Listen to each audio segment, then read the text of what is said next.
குண்டு வெடிப்பு நிகழ்கிறது. இப்ப இதை குறித்து தமிழ்நாடு தௌஹீத் ஜமாத்துடைய கருத்து என்ன? இது இஸ்லாமிய மார்க்கத்திற்கு எதிரானது.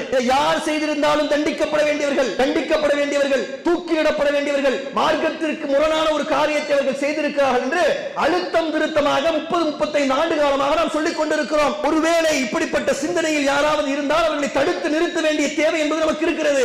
உமர் காலித் என்று சொல்லப்படக்கூடிய ஒரு இளைஞன் 5 வருஷத்துக்கு முன்னாடி கைது செய்யப்படுகிறான். டெல்லியில் நடந்த கலவரத்தை திட்டமிட்டார் என்று சொல்லி கைது செய்யப்படுகிறான். திட்டமிட்டதற்கான ஆதாரம் என்ன என்றால், இவர் ஒரு வாட்ஸ்அப் குழுமில் உறுப்பினராக இருந்தார் என்று சொல்லப்படுகிறது. வாட்ஸ்அப் குழுமத்தில் உறுப்பினராக இருந்தால்தான் கலவரத்தை திட்டமிட்டதாக கருதப்படுமா என்று கேட்டால் அதற்கு பதில் இல்லை.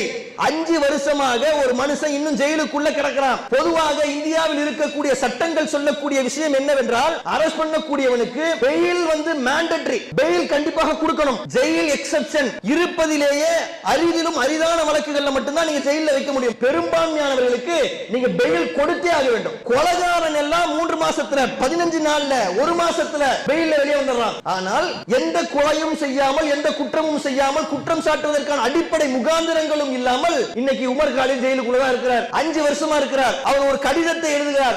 5 வருடங்களில் ஒரு மனிதன் ஒரு PhD படித்து முடித்திருக்க முடியும். 5 வருடங்களில் ஒரு குழந்தை 1ஆம் கிளாஸ்ல சேர்ந்துச்சுன்னா அந்த குழந்தை மிடில் ஸ்கூலுக்கு போயிடும். 5 வருடங்களில் பல ஆட்சி மாற்றங்கள் நடந்திருக்கும். 5 வருடங்களில் ஒரு நாட்டினுடைய பொருளாதாரமே தலைகீழாக புரளும்.